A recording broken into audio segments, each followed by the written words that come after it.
uThenjiwe Mtintso uwongwe ngobugqirha kwezomthetho ngegalelo lakhe kubunkokheli nokuba lintshathiziyo lwemiba yamanina.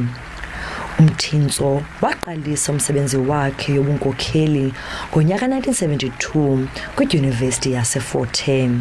Wazibalula ngoba inxalenye yombutho wabafundi iSouth African Student Organisation elwela amalungelo abafundi ngexesha localucalulo.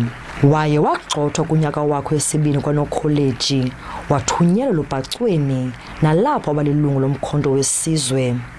Waye balilungu lomkhosi wokhuselo ANC. Uba ndisifumana nje esistanga andizenzelanga ndedwa, ndincediswe ngamakhosikazi, ndincediswe bubuntu kuba apho ndivela khona ukuba ngaba ndandingancediswanga ngabantu ngengasoze ndibe ndifikelele apho. UMtintso walwela amalungelo wamanina kumasebe athile. I-gender based violence ngoku ayiseyonto enoba inofayithwa ngaba bantu ngabantu, kufuneka ilizwe lonke, noba kuseziyunivesithi, noba kusezicaweni, noba kusemakhaya, sonke sihlangane libe linye. iRhodes University ithi eliwonga kukuncoma indima edlalwe ngumtintso njengomntu olwele inkululeko nokuba litshantliziyo elilwela ukulingana ngokwesini. Ithi ke ngoku manje nabanye abasilandelayo ukuthi siqinisekise ukuthi lezinto ababezenza lenkululeko ababeyilwela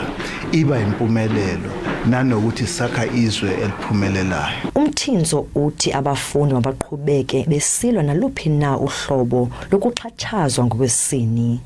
Dingulerato Fekisi kwindaba ze SABC kwidyunivesithi yaseRhodes eMakhanda.